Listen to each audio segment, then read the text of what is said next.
ప్రియమైన తన చెల్లిని అత్తవారింట దిగబెట్టడానికి తానే స్వయంగా రథాన్ని తోలుకుని బయలుదేరాడు.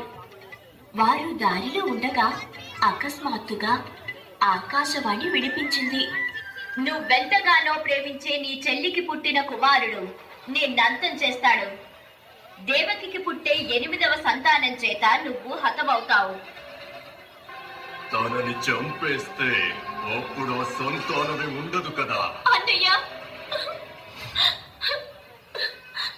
నన్నేమి చెయ్యకన్నయ్య. నేను నీ ప్రియమైన సోదరిని కదా.